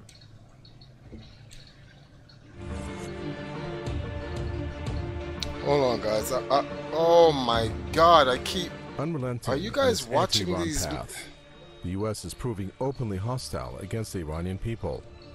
This week, the U.S. Treasury Department announced sanctions against several Iranian banks, and a number of Mother inmate, companies. take us back. No. One of the targeted banks, Parsion, is one of the nation's leading private sector all financial institutions and vital in trade relations with the European Union, especially in food and medicine imports. The latest sanctions come despite a binding ruling by the International Court of Justice, ICJ, earlier in October, which said the U.S. must lift the sanctions on the export of humanitarian goods to Iran. In its verdict, the Hague-based tribunal said that the U.S. must remove sanctions that block the export of medicines and medical devices, food and agricultural commodities to Iran. America, however, seems determined to use all possible ways to pressure the Iranians. Unfortunately, no one in Iran, from the sick or elderly or the poor or those who are facing health problems, are going to be spared from the American sanctions regime and its parameters. The United States government does not care at all about human rights, certainly about the human rights of Iranians or of Yemenis or Iraqis or Afghanis, and I could go on. This is purely about power, and this is purely about empire. This is part of an intensified campaign that the U.S. began following its unilateral withdrawal from the nuclear deal with Iran in May. Iran's top diplomat was quick to react to the latest U.S. measures.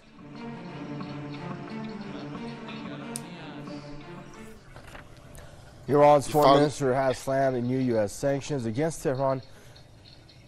Mohammad Javad Zarif says U.S. is addicted to sanctions. He said one of the entities sanctioned is an Iranian private bank, which is key to food and medicine imports. Now, in essence, this will hurt ordinary Iranians, especially those in need of basic commodities, including medicines. But Iran's foreign minister was not done there in his critique that is of sanctions. He also added sanctions violate two orders issued by the International Court of Justice to not impede humanitarian aid and not to aggravate this dispute. He said this disregard for the rule of law and human rights of an entire nation is a serious violation of international law.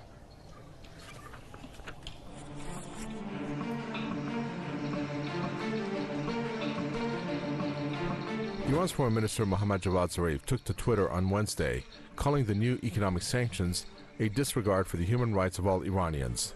Zarif said, quote, "The U.S. outlaw regime's hostility towards Iranians is heightened by addiction to sanctions." Relative to the statements that were made by Mohammad Javad Zarif, in which he stated that the United States is addicted to sanctions, I would just add that, in my view, the United States is currently experiencing a period of late-stage sanctions addiction. The addiction to sanctions for a nation is analogous to the addiction to drugs for an individual. In the beginning, they might seem to be working. You feel omnipotent and powerful, and things seem to be going your way. But in fact, you are becoming strung out. You are making yourself unwelcome and essentially becoming a pariah.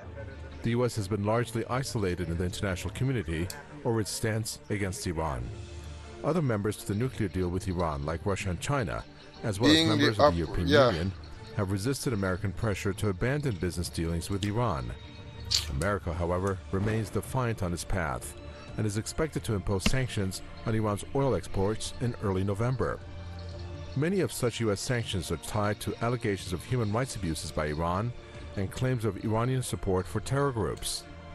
Critics of U.S. foreign policy believe such excuses for sanctions are implausible and reveal U.S. double standards.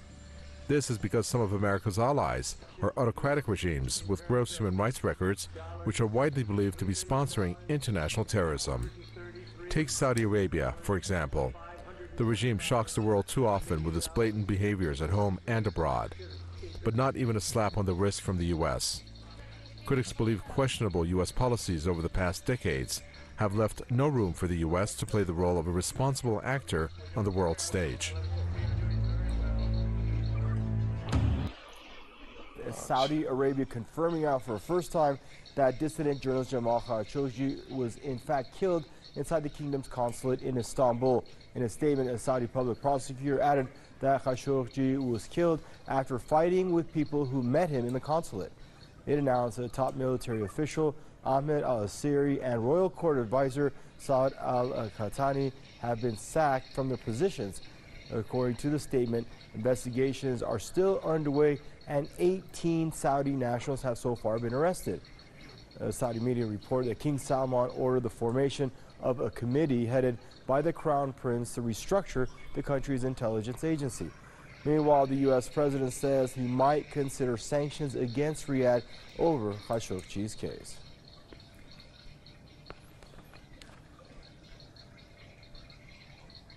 Sanctions, one of the things that you could be. We're going to find out. We're going to find out who knew what, when, and where, and we'll figure it out. Okay. Any other questions? Donald Trump added he'll consult with Congress about the issue. He, however, noted that he wants Congress to take Saudi orders from the U.S. and its investments in the country into account before making any decisions. Comments come as Turkey says it's widening its inspection of Khashoggi's case by searching a forest near Istanbul. Turkish media report that employees of Saudi Arabia's consulate in Istanbul have given testimonies at the Turkish prosecutor's office as another part of this investigation. We want to start a Patreon to buy our own country and start a real-life empire so we can leave all these corrupt fools. Joining us now is Mr. Nasir Al-Omari, author and political commentator. Hello, Mr. Al-Omari. Doctor, thanks for joining us back on the program, sir. Your thoughts now on Riyadh finally fessing up to Khashoggi's killing? Yeah, the announcement is extremely... You heard that already. All right.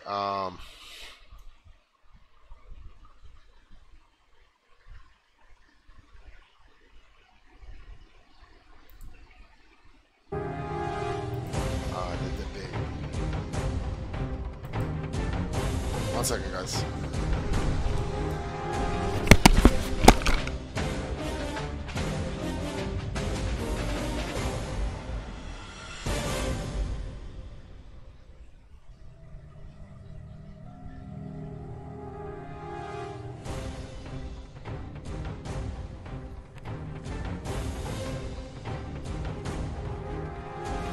Hello and welcome, everybody. Turkey has widened its investigation into the disappearance of journalist Jamal Khashoggi after his visit to the Saudi consulate in Istanbul, searching a forest in the city.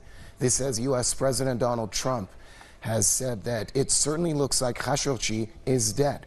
Meanwhile, British Trade Secretary and the U.S. Treasury Secretary joined key European countries in pulling out of a major investment forum in Saudi Arabia as anger grows over the alleged gruesome murder of the journalist. Khashoggi, a critic of the Saudi regime, was apparently tortured to death and dismembered in the Saudi consulate in Istanbul. Prominent human rights groups call for a UN probe into the case in order to prevent a whitewash of the alleged crime. In this edition of the debate, we'll discuss the latest twists and turns of the missing Saudi journalist case. But before that, let's get an update from Press TV's correspondent in Washington, D.C., Colin Campbell, about the latest reactions in the U.S. Colin, let's read a part of an article by USA Today which says, quote, Trump is reacting to Khashoggi's disappearance like someone who's being blackmailed or paid off by Saudi Arabia. What else can you tell us about Khashoggi's case? Yeah, I mean, that's really how many people are reacting to the president's discussion on Khashoggi's death and how he was killed. He's finally seemingly coming around, saying that apparently it looks like Khashoggi was killed. I mean, this is something that people have theorized for the past couple weeks now. We're going into 2 weeks since Khashoggi's disappearance, and the U.S. president is finally saying, yeah, well, it apparently looks like that. And I think this has really created a sense of outrage among many journalists who don't feel that the president is taking this seriously enough and is acting proactively enough to take a stance against this, what looks like a planned assassination, something that was very deliberately carried out, something that was looked into and evaluated and examined and finally carried out, leading to his death. Now, of course, many people believe that the president has been bought out by the Saudis, especially when it comes to some of his dealings with his hotels. If you look and follow the money of where expenses are going, the people who frequent the president's hotels, and we're talking about Trump hotels, of course, there seems to be a large contingent of Saudi nationals who go to those hotels. So many people believe that there's a connection there. Also, if you look at Khashoggi's record as well, he was banned from a lot of Saudi media outlets for. Oh, they got him. All right, thanks a lot. That was Press TV's Colin Campbell joining us from Washington, D.C. For expert analysis on tonight's show, we're joined by Professor of American University of Cairo, Said Sadiq, joining us from the Egyptian capital, and also from the Answer Coalition, Richard Becker is joining us from San Francisco. Gentlemen, welcome to the program. Let's start off with our guest in Cairo. Mr. Sadiq, how do you perceive the way the Khashoggi story has transpired from the initial Saudi denials to the alleged rogue killers theory of Donald Trump?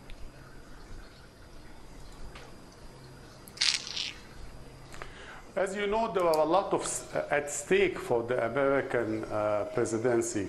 The American administration knows that Saudi Arabia is central to its policies in the Middle East.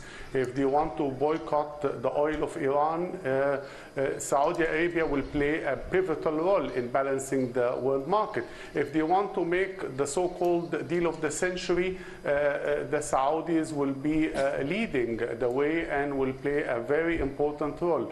So it was a big shock for them that this incident, and especially American media and different media who are against Trump, have exploited it to blow it in the face of the administration. And so the American presidential pronouncement were all the time changing from the beginning, trying to find look for legal loopholes. We have to wait and see how the investigation, and then he talked about rogue killers who may have entered illegally the consulate and killed the journalists.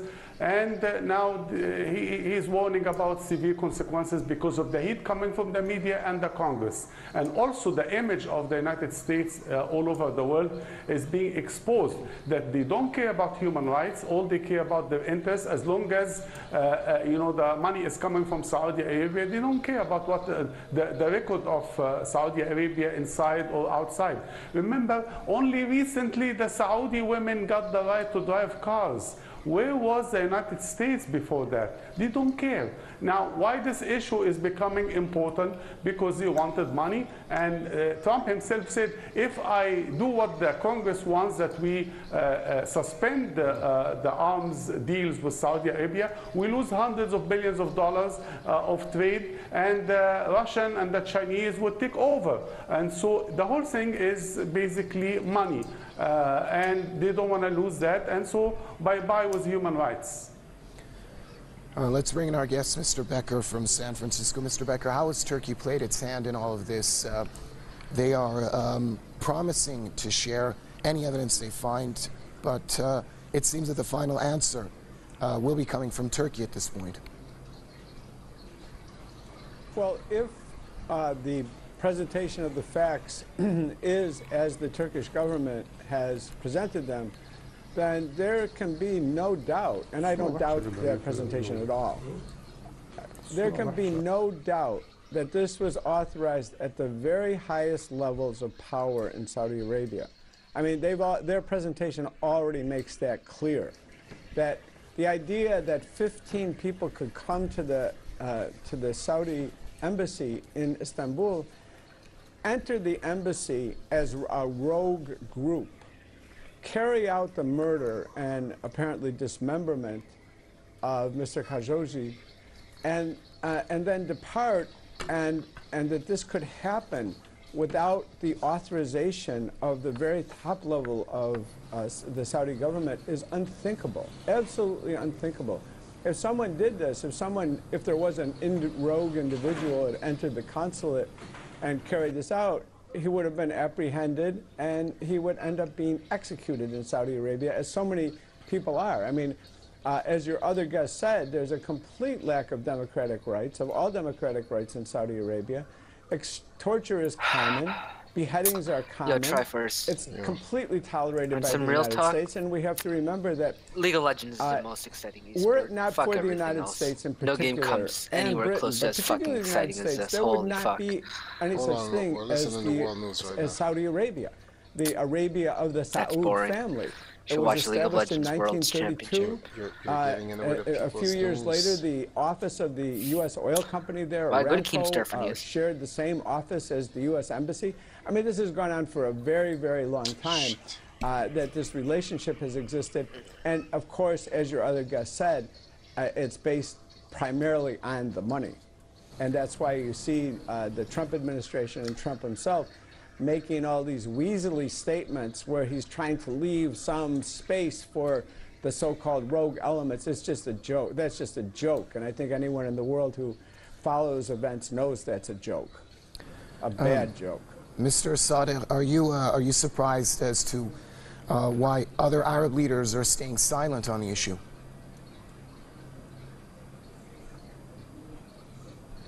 Oh, no, I would have been surprised if they were active or saying anything other than, standing by the Saudi government, because many of them are, dependent on Saudi largesse and financial injections every now and then. So if you also remember, we have 22 Arab states. Who dominates Arab media today? It is usually media financed and supported by the Gulf states. Saudi Arabia, Qatar, Emirates had been buying think tanks in America, in Europe, media here and there, and so they dominated public opinion, not only regionally, but also in many parts of the world. And that's why this issue, exploded in their faces. Arab regimes are all want money from the Saudis, and so they declared the support of the Saudi government without explaining what does that mean. I mean, are they going to help in the investigation? If Khashoggi had been killed in an Arab country or in one of those friendly countries of the Saudis, it could have been covered up properly. But because Turkey and Saudi Arabia are not in good terms. Remember, the Turks accused the Saudis of supporting the coup attempt. They are at at loggerheads on many issues. Look at the issue of Qatar, for example. They are in trouble with each other. So had Turkey been in very good terms with the Saudis, maybe they would not have blown up like this. But this is the situation. And so this silence that you are seeing today in the Arab world also proves that the record of human rights culture in the Arab world does not exist also. So you cannot say that the Saudis are violating human rights when you are doing the same thing in your own country. Mr. Becker, the most likely scenario that we might hear at this point is that a fall guy will be conjured to take some of the heat off MBS, Mohammed bin Salman. But do you think that it will be enough at this point? Is the Crown Prince going to remain in power after so much adventurism, including the abduction of the Lebanese Prime Minister, the abduction of hundreds of powerful Saudi businessmen and royals, and of course the deadly war on Yemen, and now Khashoggi's disappearance? Well, I don't think any honest person, any honest observer could possibly believe that it was someone besides the top level of leadership who ordered this operation to be carried out. I mean, I think that it's very likely that they'll come up with some, someone who's disposable, and it would have to be someone pretty high-ranking for it to have any credibility for someone like Trump. But it's possible that they'll do it. It's very possible that they'll do it, but it's absolutely unthinkable that such an operation could have been carried out without the highest level of authorization. And it was, I think, a grave misstep on their part. But they've been able, they feel, I think that the king and the Crown Prince in particular feel that with the support of the United States, as it has been for so many years, that they can do whatever they want, whenever they want, and wherever they want. And I agree with your other guests that had this been done in one of the Arab countries that is dependent on support from Saudi Arabia, it would have become a big mystery and there would be no answers to it for a very long time probably. But the government feels, I think that the Saudi government overstepped on this, feeling that with the full backing of the United States and the other Arab regimes that support Saudi Arabia and that are supported by Saudi Arabia, that they could get away with almost anything. And they've been getting away with anything in Yemen for a long time. I mean, this is a crime, apparently a terrible crime that was carried out, but the crimes against the people of Yemen that have been going on for more than 3 years now, the Saudi airstrikes with the U.S. providing the bombs and the refueling and everything else, has taken thousands and thousands and thousands of lives and destroyed much of Yemen and exposed the population to famine and cholera and other diseases. So, you know, if they can do that and get away with it, why would they have to think that they couldn't get away with an operation like this? Mr. Sadegh, how do you think that the U.S. has handled this situation so far? Many observers believe that the credibility of the U.S. in tandem with that of the Saudis it could be taking a massive hit at this point.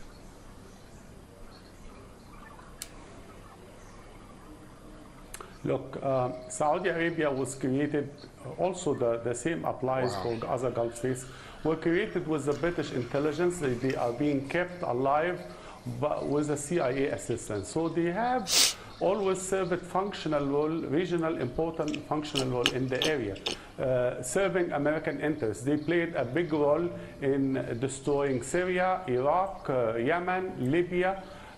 This role is now being geared toward Iran. So they can get rid of Salman, the crown prince, but not the regime.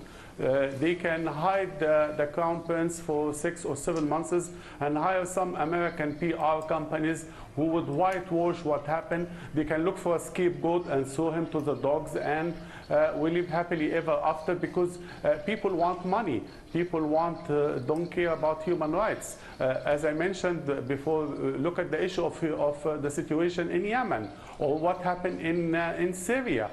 Who cares? All they care about is money. And so if after a while the media are distracted by any other event, for example, a war in Gaza, if it erupts, there will be a distraction. Any other big incident in the world will take away the international media agenda away from Khashoggi and the Saudi Arabia. Definitely, the White House wants to, whitewash what happened and clear up the mess. But they will never, ever get rid of the Saudi royal family. Mr. Becker, the Trump administration, as you mentioned, has made it clear that no life or lives would be worth jeopardizing their billions of dollars of arms sales to the Saudis. So what happens if other countries or international bodies lashed out hard at the Saudis, maybe even with sanctions? Well, I think that is a possibility, but I think I doubt that will really have much of an impact. I think that Saudi Arabia, like the government of Israel, feels that as long as they have the U.S. government behind them, the U.S. standing with them in the face of any possible adversity and so forth, that they can do what they want. And I don't think that given the reach of Saudi oil money and its role not only for the oil companies and the military-industrial complex, but it plays a very important role in the whole capitalist world banking system. The petrodollars, as they were, used to be called, the deposits, the deposits that go into the banks, the big banks, and those big banks are highly dependent on Saudi oil money. And I would just like to say, I know this is called the debate program, but I very much agree with your other guest today and the points that he has been making. All right, let's cross over to Mr. Sadegh in Cairo. You mentioned the issue of a whitewash covering up this crime. Many rights organizations are calling for the UN to intervene on the issue to pursue accountability and prevent a whitewashing of this crime. Do you think that the UN will intervene?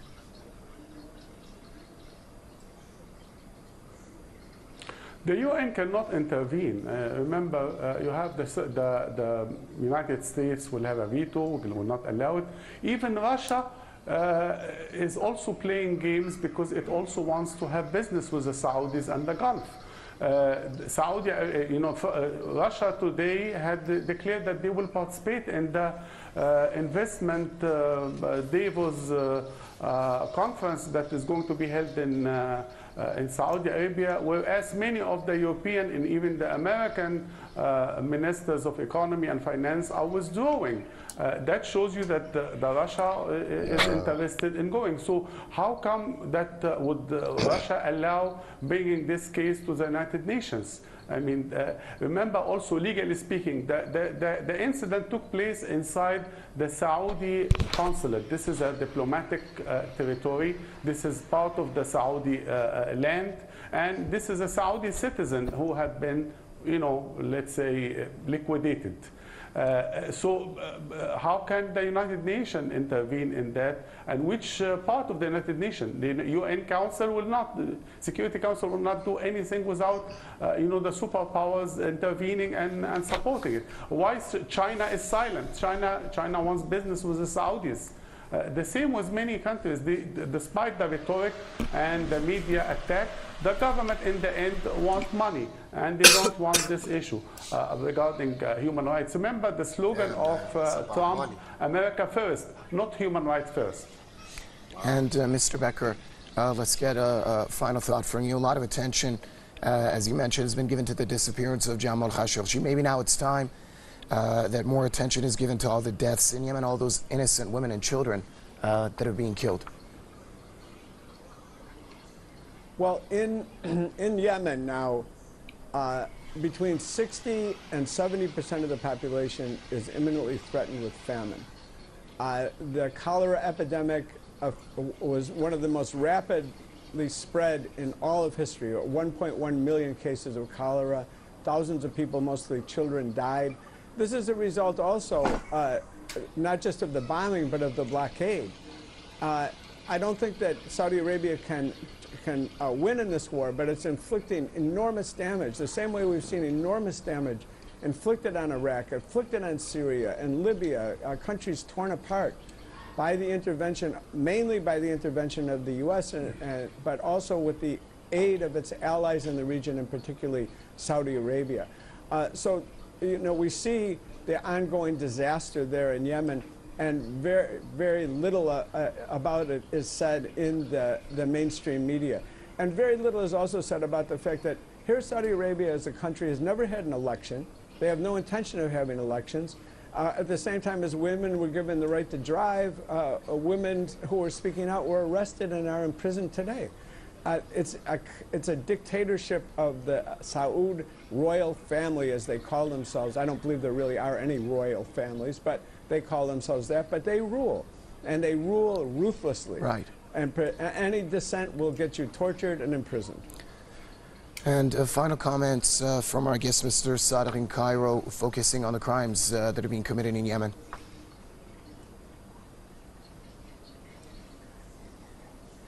Well, as you know, international media have their own agenda. They decide to focus on Palestinians, Yemeni, Sudanese, Libyan, as they like. And again, this is all those media machines move according to the political will of the owners and the organizers and the policy objectives. And that's why the issue of Yemen is not in the limelight and does not take the same interest as Khashoggi and others. And so the Yemenis will always be victims of a deliberate, silent coverage. All right, thank you very much, gentlemen. That's all the time we have for tonight's show.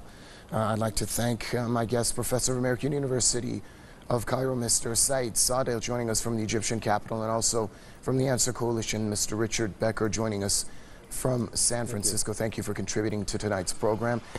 And that's it with this edition of tonight's debate. Thanks for watching, everybody, and good night. Not everybody.